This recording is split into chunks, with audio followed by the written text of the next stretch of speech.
है और चढ़ते सावन रोडवा पर और कमरियन के भीड़ लगा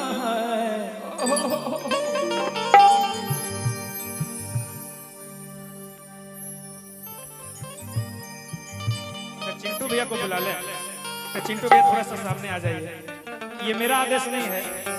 हमारे यूट्यूबर भैया का आदेश है, थोड़ा सामने आ जाइए। क्या बात है। और इन्हीं का लिखा ये गीत है, इसलिए मैं आपको सुना रहा हूँ कि कुछ ऐसे भी ड्राइवर होते हैं। हमारे चिंटू भैया इस गीत को लिखे हैं और आशीष जी गाए हैं, सुनिएगा आप। और चढ़ते सावन रोडवा पर और कमरियन के भीड़ लगा और नया नया ड्राइवर गड़िया और 80-90 हाथ है। अरे जी तनी बच के रहा बा, तनी बच के रहा। आई है कैसे भैया हो। अच्छा से सावन रोडवा कमरियन के भीड़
ऐसे भी जो नया ड्राइवर होते हैं या नई गाड़ी लेते हैं,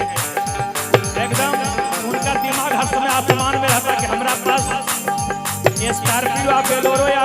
फॉर्च्यूनर ना, हमारा पास तो हवाई जहाज है, एकदम ताप के चल एकदम गाना बजावत करे बोल बोल बोल बोला जाए जी।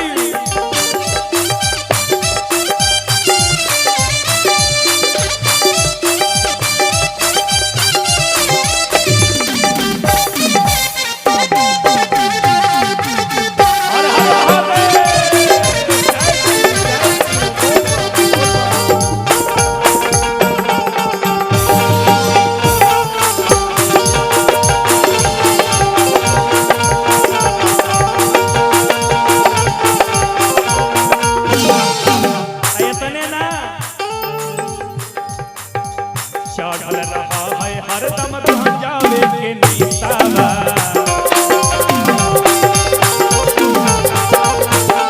चढ़ रहा है हरदम गांजावे के निशा,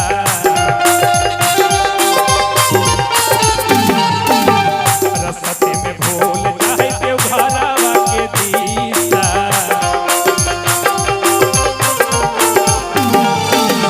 चढ़ रहा है हरदम में भूल जाए देवघरवा के दिशा।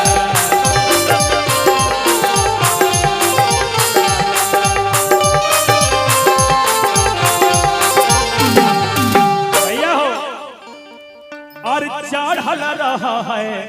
हरदम गांजावे के निशा, रसते में भूल जाए देवघरवा के दिशा आयतने ना और भेल भेल इंजन अरे गाड़ी में तेल न रख और भेल भेल इंजन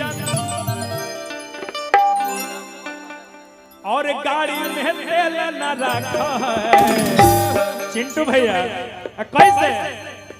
नया नया ड्राइवर करिया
भैया हो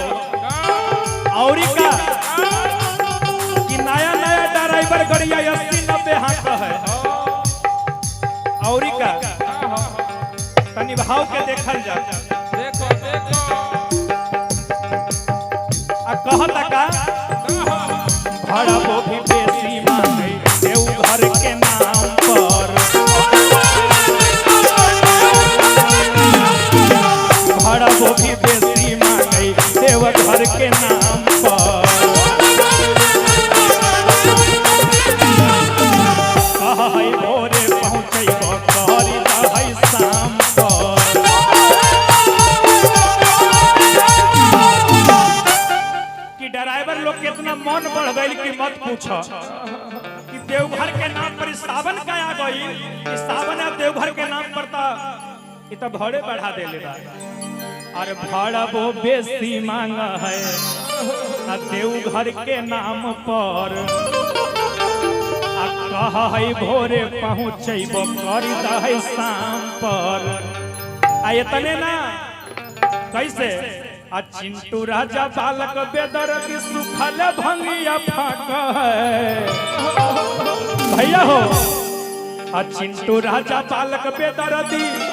और सुखल भंगिया फाका कैसे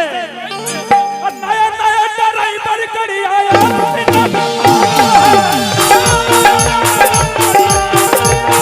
नया नया ड्राइवर करिया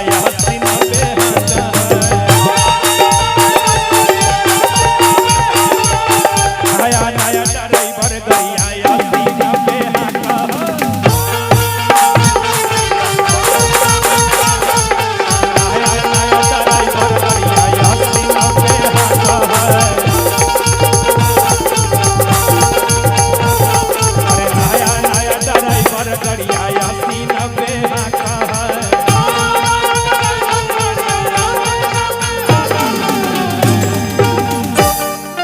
शंकर भगवान की